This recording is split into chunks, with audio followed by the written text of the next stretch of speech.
Veiller, anticiper, échanger, se transformer. Bienvenue dans Les experts comptables de demain, le podcast de ceux qui font avancer la profession du chiffre. Je suis Marine et ce podcast vous est proposé par le CEG, un cercle de prospective sur l'avenir de la profession comptable. J'espère que cet épisode ouvrira pour vous le champ des possibles. Maintenant, prenez place et bonne écoute.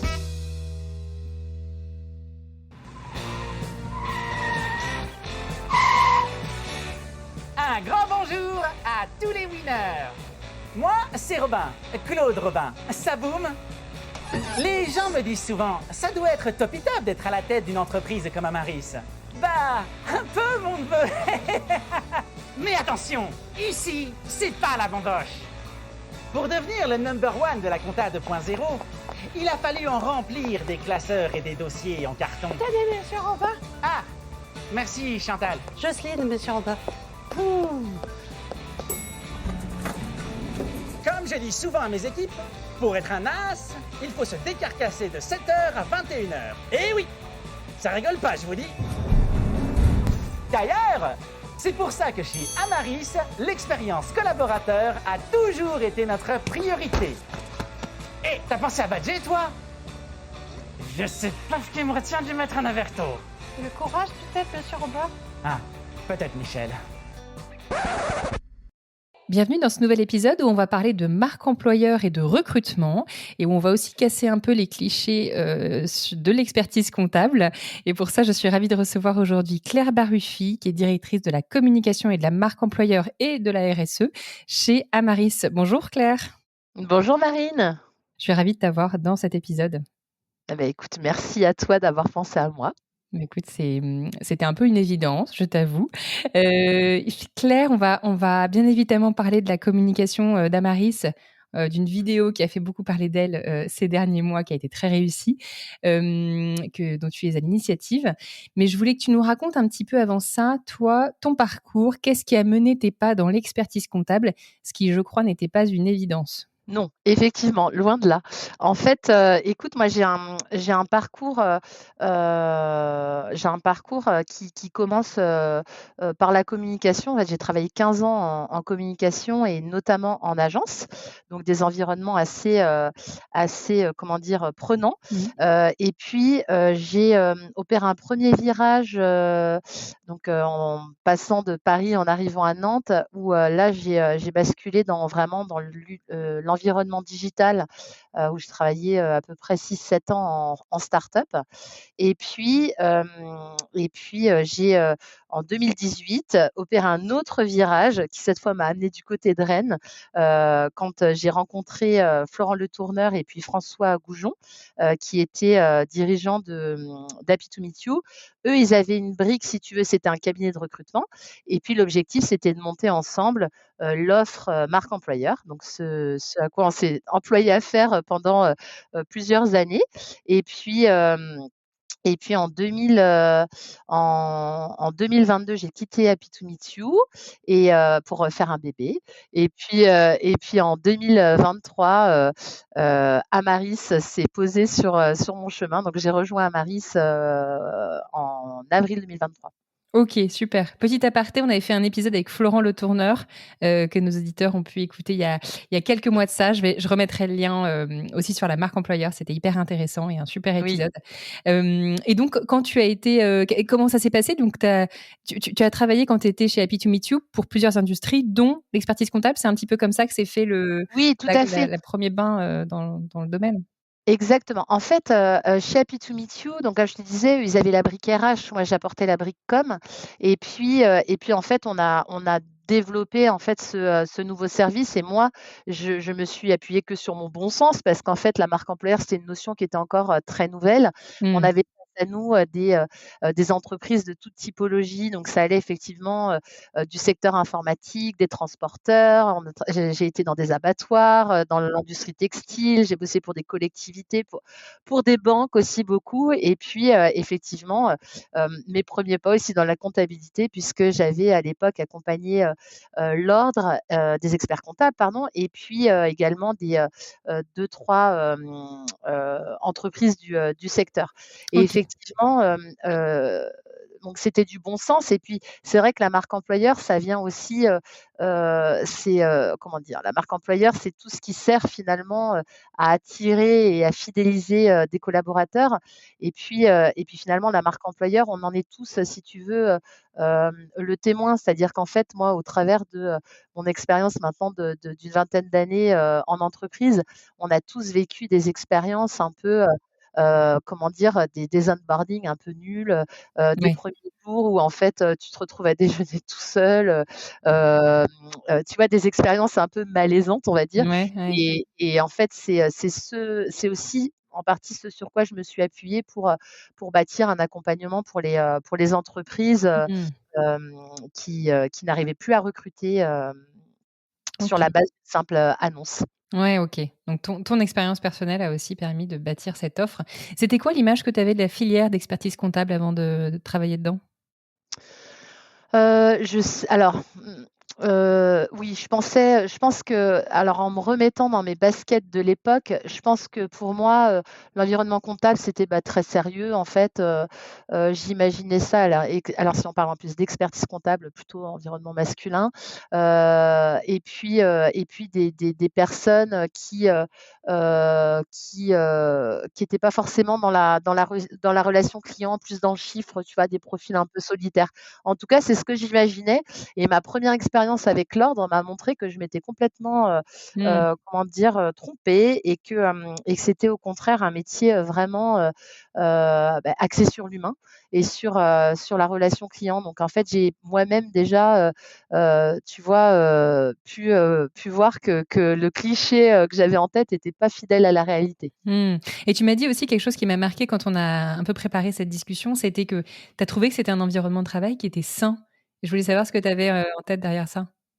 Oui, tout à fait, parce que donc comme je te disais, moi j'ai travaillé 15 ans en fait, dans la communication et principalement en agence, de communication, Mmh. à Paris et en fait, c'est vrai que c'est des environnements de travail, mais épuisants. Tu es toujours dans le rush, tu dois faire les choses la veille pour le lendemain. Tu subis une pression, client, folle et puis, ben, en proposant, comment dire? Une offre de communication, c'est une offre, comment dire? À géométrie variable et où le succès, hem, comment dire? D'une campagne avec un client, peut ne pas du tout fonctionner si tu es avec une autre Mmh. et donc en fait, on est quand même sur quelque chose de très immatériel et c'est vrai qu'en arrivant, en tout cas en commençant à travailler avec, des comptables, des experts comptables, heu, j'ai trouvé que voilà, les gens qui m'entouraient, c'était des gens qui étaient, effectivement très sains, très équilibrés, beaucoup de parents, Mmh. bah, c'est quand même assez féminin, au final et c'est, voilà, c'est, bah, finalement, c'est des personnes qui, tu vois, qui sont engagées dans des associations, qui vont supporter leur fils, sur, les bords de terrain, le dimanche, qui tiennent la buvette. Enfin, c'est tu vois, et puis, je sais pas déjà et puis une grande, grande hétérogénéité des profils et puis peut-être, effectivement, c'est sûr qu'on parle beaucoup, beaucoup de la période fiscale qui est une période, je pense, éminemment importante pour, tous les comptables. Pour autant, c'est une période, je pense, qui revient chaque année où voilà, tu as un nombre de bilans, comment dire? À produire Mmh. et je dis pas ça du tout pour, minimiser, c'est loin de là, le Mmh. sujet, mais disons que tu es dans une saisonnalité quand même, Mmh. au niveau du travail. Donc en fait, je pense que ça amène à un rapport au travail qui n'est pas du tout le même que celui que je connaissais moi dans la communication. Qui était très du jour au lendemain, avec une deadline qui surgit d'on sait pas où, pour dans 48 heures, Ah et oui, il c'est faut ça. tout organiser, je parle aussi d'expérience, j'ai eu un petit peu Ah ce oui, passé tu connais? et oui, oui, C'est ça. exactement. Je C'est vois ça, bah bien de quoi et tu parles. puis tu es suspendu si tu veux à au retour de ton client. J'ai un bilan, je me dis, je sais pas si ton client derrière, peut se plaindre, hein, ça doit certainement arriver, la qualité ou non du bilan, mais en communication, c'est clair que le client est roi Mmh. et puis, après avoir bossé beaucoup dans la communication comme, je te le disais, j'ai travaillé, dans des environnements digitaux, et en start-up et c'est pas beaucoup mieux au niveau pression parce qu'en fait, là, tu es ultra responsabilisé, effectivement, moi, j'ai entendu des phrases comme, bah: «Ici, c'est chez toi, c'est votre maison, on est une famille, tu as les clés du camion, de toute façon, c'est tu comme un entrepreneur qui gère sa boîte, et puis que OK. tu sois, voilà, quel quel que soit en fait finalement ton grade et ça, ça peut mener, facilement, au burn-out et puis, ouais, au surinvestissement de ton rôle. Donc c'est Mmh. des environnements, tu vois, je venais pas forcément d'environnement ultra, Ouais. sécure, ultra safe et c'est vrai que ça m'a fait du bien de découvrir cet environnement-là, où les gens sont sympas, on prend le temps de se parler, où c'est clair, quoi. Ouais, tu as l'air heureuse. Est-ce que tu peux nous dire du coup, Amaris, présenter, le cabinet pour ceux qui connaissent moins bien, voilà, la structure, un peu son ADN, qu'est-ce que c'est? Bien sûr, alors Amaris, c'est, une entreprise qui a, 25 ans, d'histoire, qui a été Mmh. fondée par, Claude Robin. Donc, Amaris, c'est vrai qu'on a pour coutume de se définir, hein, c'est comme ça que s'écrit notre raison d'être, comme une bande de bousculateurs, Mmh. puisque en fait, vraiment l'audace, est comment dire? Une des valeurs, clés, chez Amaris. On parle beaucoup de pas de côté et Claude Robin, est le premier des bousculateurs puisqu'en fait, il a énormément contribué à la digitalisation de la profession. Au sein d'Amaris, si tu veux, il y a un nombre, incalculable de sociétés, et en fait, voilà, il a su détecter, des niches, tu vois, comme et voilà et développer, vraiment des des entreprises dans l'entreprise comme, OK. c'est le cas par exemple pour, Amarissimo et puis, pareil pour la paye, si tu veux, on a Touche pas à la paye et puis on a, Amaris Contact, Amaris Direct. En fait, on a plusieurs, filiales qui viennent adresser des besoins, clients différents et OK. donc, voilà, donc on adresse, des offres assez complètes sur tout ce qui est, lié à la paie, à la fiscalité, à la comptabilité, pour, les entreprises, quelle que soit leur taille.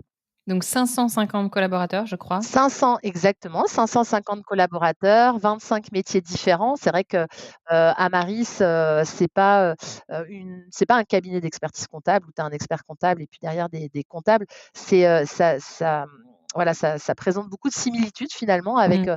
les entreprises, de services ou les entreprises dans la tech puisque tu as, effectivement un énorme service de production, comptable et paie et puis à côté de ça, tu as des services, associés, comme le service, IT, Mmh. le service produit aussi, donc Fizen qui est un logiciel encore, comment dire? Une création, de, Claude Robin qui ne trouvait pas à l'époque, de, logiciel, pour, transmettre les informations ou que les clients transmettent les informations et il a donc décidé de créer, Fizen. Donc, Mmh. ça veut dire qu'on a tout un département de développeurs, chez Amaris. Tu as aussi évidemment, les services supports, comme le marketing, mais voilà où c'est quand même des services qui sont assez, imposants, je pense, par rapport à la moyenne du secteur.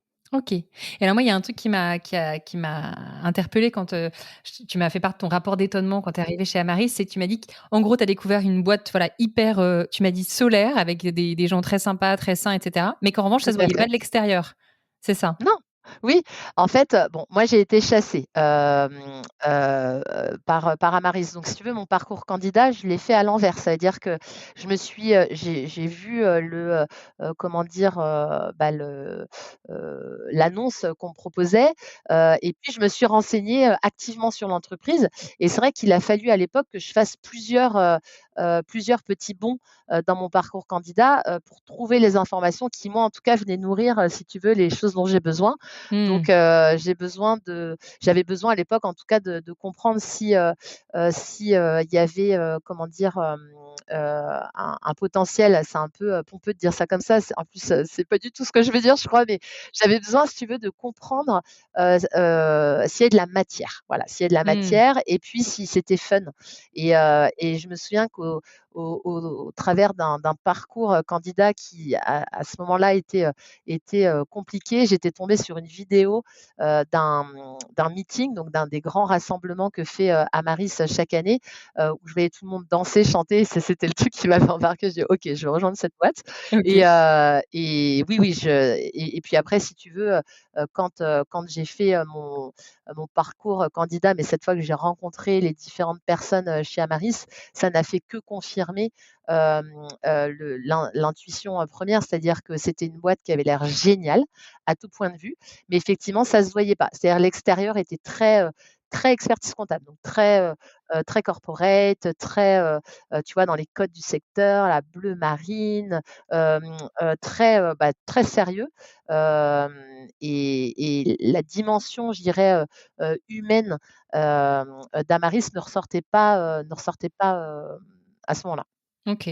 L'inverse du coup aussi, ce que tu me disais de certaines startups, on va dire, qui, renvoient une image incroyable, méga attractive et cetera et de l'intérieur sont un peu moins, Oui, vertueuses, on tout va à dire. fait, après ça, c'est un des grands principes de la marque employeur, hein, c'est qu'effectivement, il faut avoir une image extérieure qui est cohérente avec, Mmh. ce qui se passe à l'intérieur. Ouais. Effectivement, moi, j'ai, vécu, des aventures, en start-up où j'ai pu travailler pour des start-up, quand j'étais en agence et effectivement, comme tu dis, il y a un vernis, et vraiment ce qu'on appelle une cosmétique très, léchée avec, des jeunes hommes blancs de 30 ans avec le sourire ultra bright, le sweat logoté et au ski ou voilà en fait et finalement tu arrives là-bas et puis tu te rends compte qu'il y a tu vois, il y a pas un socle RH qui est, très, comment dire?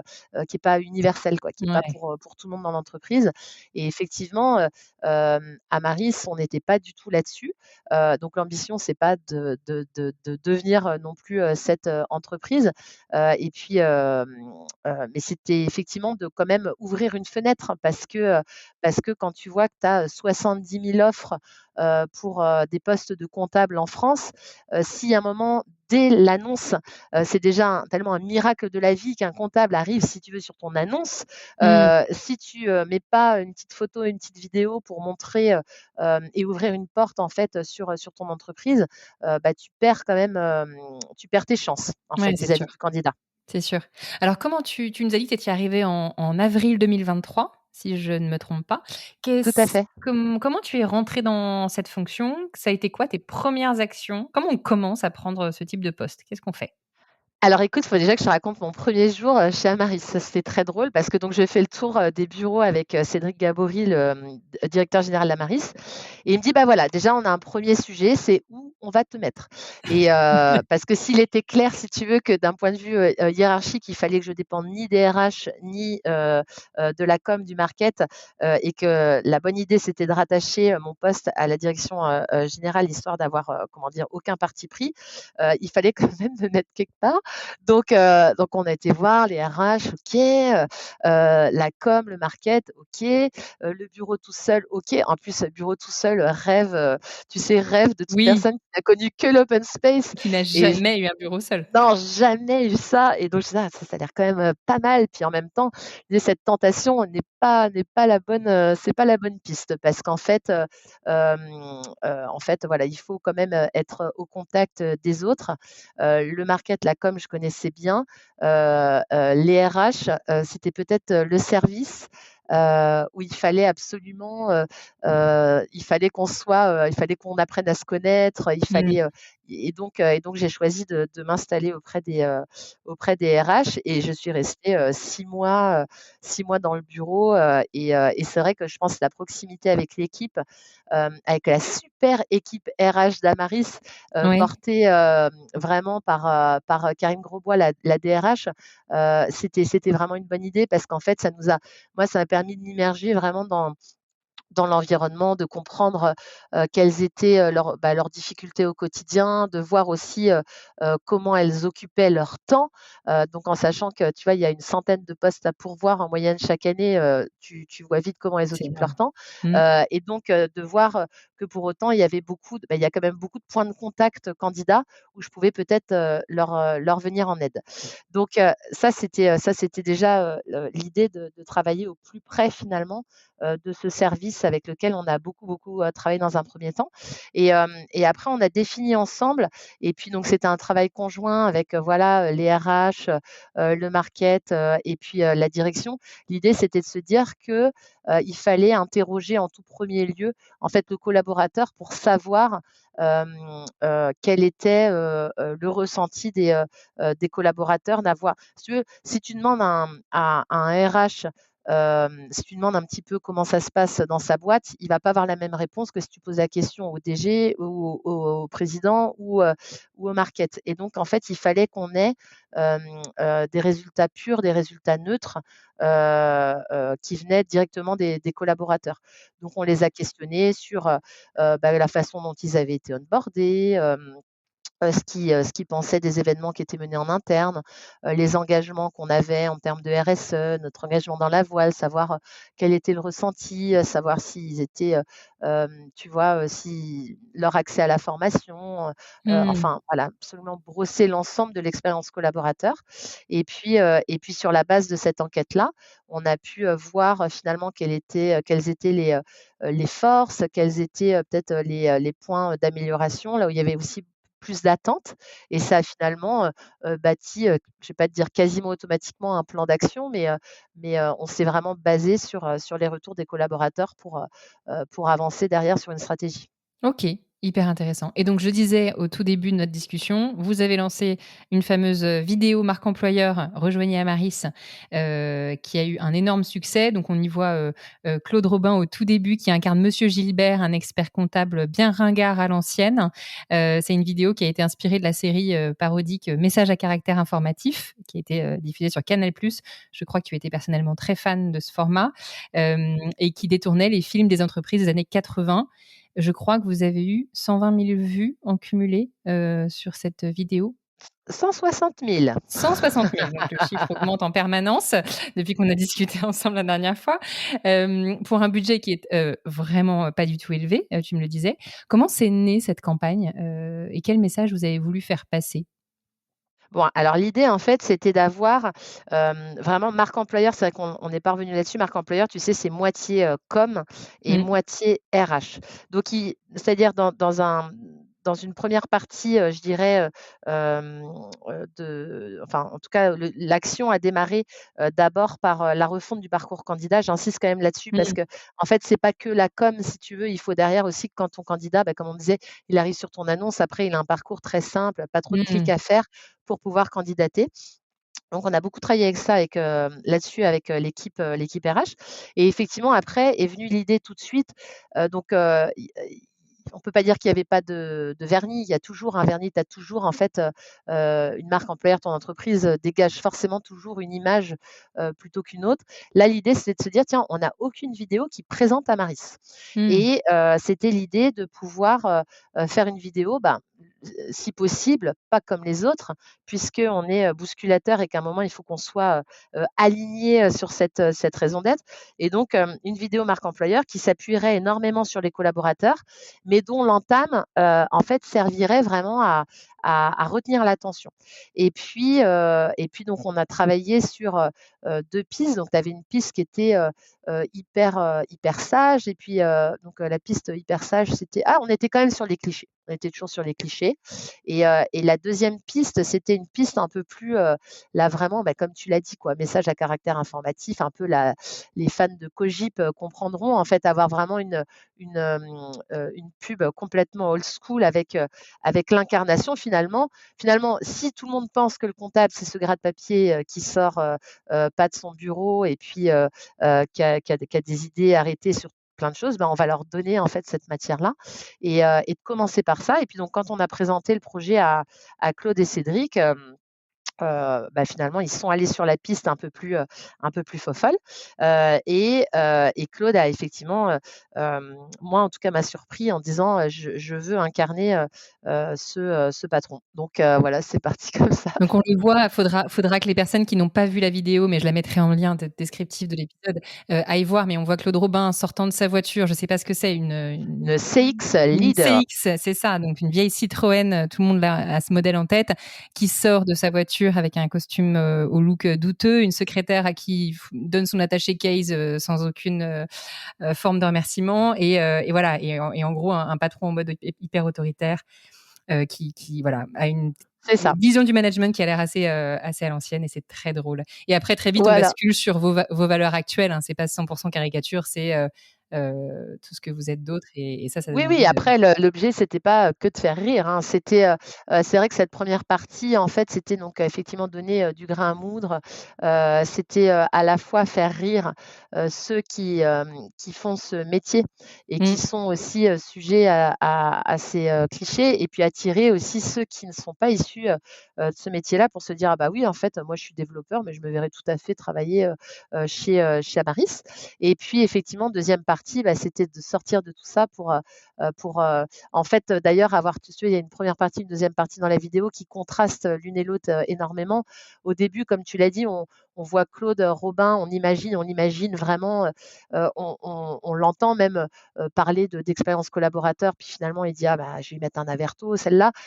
En fait, il est vraiment, il parle de choses, mais en fait, il maîtrise pas. Enfin voilà, on en rigole et après effectivement, vient une deuxième partie un peu plus, lumineuse où en fait on se rend compte, si tu regardes la deuxième partie, on voit, des gens de tous les âges, hem, dans toutes les, je dirais, tu vois, dans toutes les fonctions en fait, qu'on peut retrouver, chez Amaris, avec des jeans, avec enfin mon voilà, on comprend en fait que vraiment, le visage de la comptabilité est plus du tout le même hem, que celui d'il y a peut-être quelques années.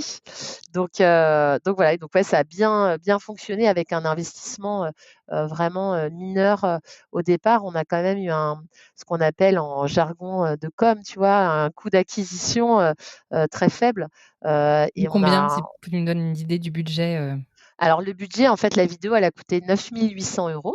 OK. Donc c'est ça, en soi, c'est déjà un truc, c'est vrai que c'est à souligner parce qu'en fait, les budgets de vidéos, marque employeur de ce type-là, si tu questionnes une agence, tu peux, ça peut partir de, 20 000 € et puis ça va jusqu'à 150 000 €, tu vois? Donc Mmh. je peux t'en parler parce que quand j'étais chez Amaris, j'ai perdu des compétitions face à des boîtes de prod vidéo pour des vidéos marque employeur à 150 000 €. Donc mais aucun souci, tu vois? Aucun problème et effectivement, quand tu vois derrière que, on a eu un bond en fait de candidature, de, 136 Mmh. et on a effectivement 160 000 vues. Alors après les vues, faut voir comment tu les traduis, mais en tout cas, ce qui est sûr, c'est que ça a contribué directement à la notoriété d'Amaris.